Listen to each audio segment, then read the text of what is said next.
Hello guys, my name is Anna and I vlog daily from Ukraine since the start of brutal Russian invasion. So if you want to know what real life in Ukraine is and if you support my country, please subscribe and demonstrate your solidarity. I have to start this video with really bad news. Russians targeted the center of Chernihiv Drama Theater, killing 6 people and wounded more than 60, among whom there are children. You know, Russia likes fighting against schools and hospitals and drama theaters. We all remember how they bombed Mariupol theater with children hiding in its cellars. Today they did the same to Chernihiv theater. Also, they attacked us on a big Orthodox holiday, the holiday of salvation, when many Ukrainians go to the churches dressed up to bless seasonal fruit, apples, pears, plums, and so on. And there are even videos of Ukrainians who were taking pictures in their festive dresses at the moment of explosions, which contradicts one thing that Russia tries to persuade many of its allies, that Ruski Mir is for traditional Christian values. That's why on especially big Christian holidays, they like to organize massive terrorist attacks. So if you are not religious, believe me, devil exists and it is in Moscow. If you agree with me and you're not subscribed, please subscribe. So another thing that, of course, it was a mistake to organize a serious drone constructor event in a drama theater in a city located 60 kilometers from the border with Orkland. And you have to understand that they can reach the center of Chernihiv with ballistic missiles, and the way they travel to their target is like 30-60 seconds. So even if you hear air raid alert, it's not likely you will have enough time to hide. That's why so many people were killed and wounded, and these videos from the streets are really awful. Innocent people, innocent civilians killed in the center of Chernihiv. Chernihiv, a very brave city that perhaps orcs extremely hate because it was surrounded for a long period of time at the beginning of this war, but it did not fall. It withstood and is a part of Ukraine and forever will be. But please remember that every day, every delay costs human lives, and Russia is a terrorist state. Now there are a few things that I would like to say about Ukrainian counteroffensive that bothers me as a Ukrainian. More and more Western media edit and publish, articles like Ukrainian counteroffensive is not moving the way we expected it to, they will not be able to reach the goals they have set, they will not take Melitopol, they will not connect the corridor from the eastern occupied territories to Crimea, and so on. Well, first of all, such articles rely on some intelligence services analysis, and one very important reminder: even the US intelligence service at the beginning of this war reported that if Putin attacks Kyiv, Kyiv will fall in 3 days. Look at us now. Moscow is on fire very often. So all of the intelligence services reports are not always intelligent, like 100%. This is not the guarantee of our future. But also, by publishing such articles, we are playing the Russian game. And many global opinion leaders, decision makers influenced by such narratives will start pushing Ukraine to negotiate with the greatest terrorist regime of all times. And believe me, guys, this will result in a huge tragedy, not only for Ukraine.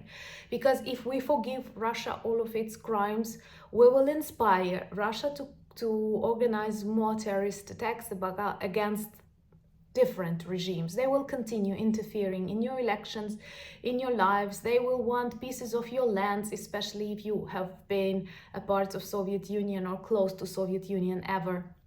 Negotiations with the terrorist state of Russia are impossible. Once again, if you're not yet subscribed and you agree with me that no negotiations with Russia, please subscribe and help this channel be more visible. Also, one important thing that many people forget is that Ukraine has its own experience, And our experience of war with Russia is very valuable. I know that much of counteroffensive was planned together with NATO generals and really clever, talented people. And at the very beginning, this counteroffensive was meant to be extremely massive attacks against Russian orcs. But these tactics proved to be very bloody. And there is a moment when finally Ukrainian armed forces decided to change it and make it simple, to make it similar to the tactics that was used for the liberation of Kherson. And you all remember that this tactics was successful, and now Kherson is a part of Ukraine forever. So I have to say that sometimes the decisions of Ukrainian generals, people who've tasted this kind of war, can be smarter than even of the best NATO officials, though I am a supporter of our future membership in NATO, but not for the sake of Ukrainian territories, you know. But most of the wars that NATO had experience in the last 20-30 years were different from the one we have with Russia, with all the technique, tanks, aviation, and everything that they are using being much larger than we are. And one more very important factor that we cannot forget, they have many more people they are ready to sacrifice than Ukrainians.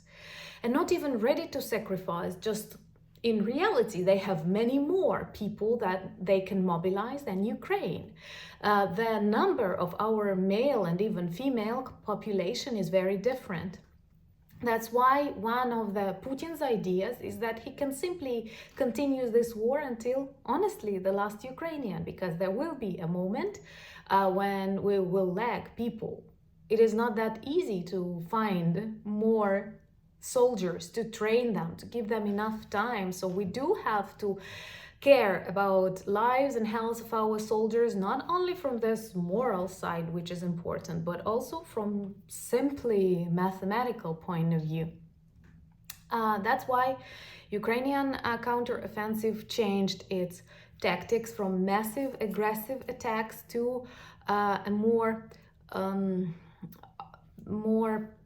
slower tactic, which is focused on the destruction of the logistics ways of bridges. You see how often Kerch Bridge is on fire and soon it will fall. Chernihiv connections, which was similar to Kherson operation, and it resulted in the success of Ukrainian armed forces. The city returned back and many lives were saved. That's why I think this is a better tactics, and Ukrainian armed forces know what it does.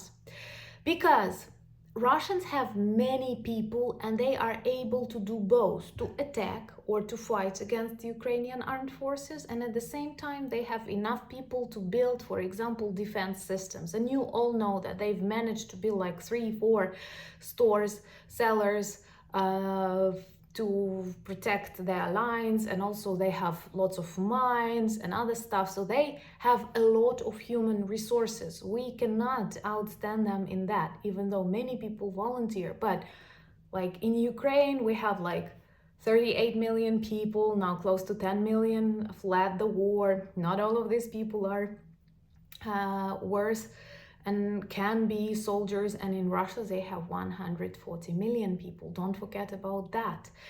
And the problem is that from one point of view, this slow strategy is definitely going to be effective and it will work.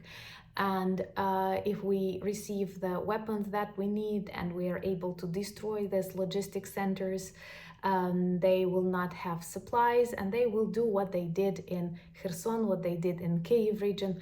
They escaped saying that this is a gesture of goodwill.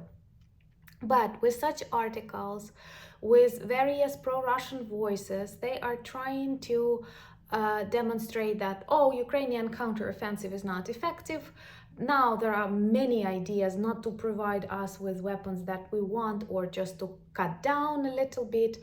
Many countries are focused on their future elections, and that is why they are thinking about like this, maybe we will push Ukraine to negotiate. Russia is waiting for that. Russia is trying to show that, okay, you believed Ukraine will win all of its territories in just a month, which is simply impossible. It's not, so there is no need to invest in Ukraine. Let's start negotiating.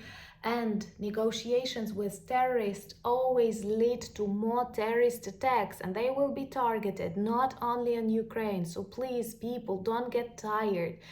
Don't think that this is a film. This is real war. And today, dozens of people were hurt in Chernihiv only because Russia is a terrorist state.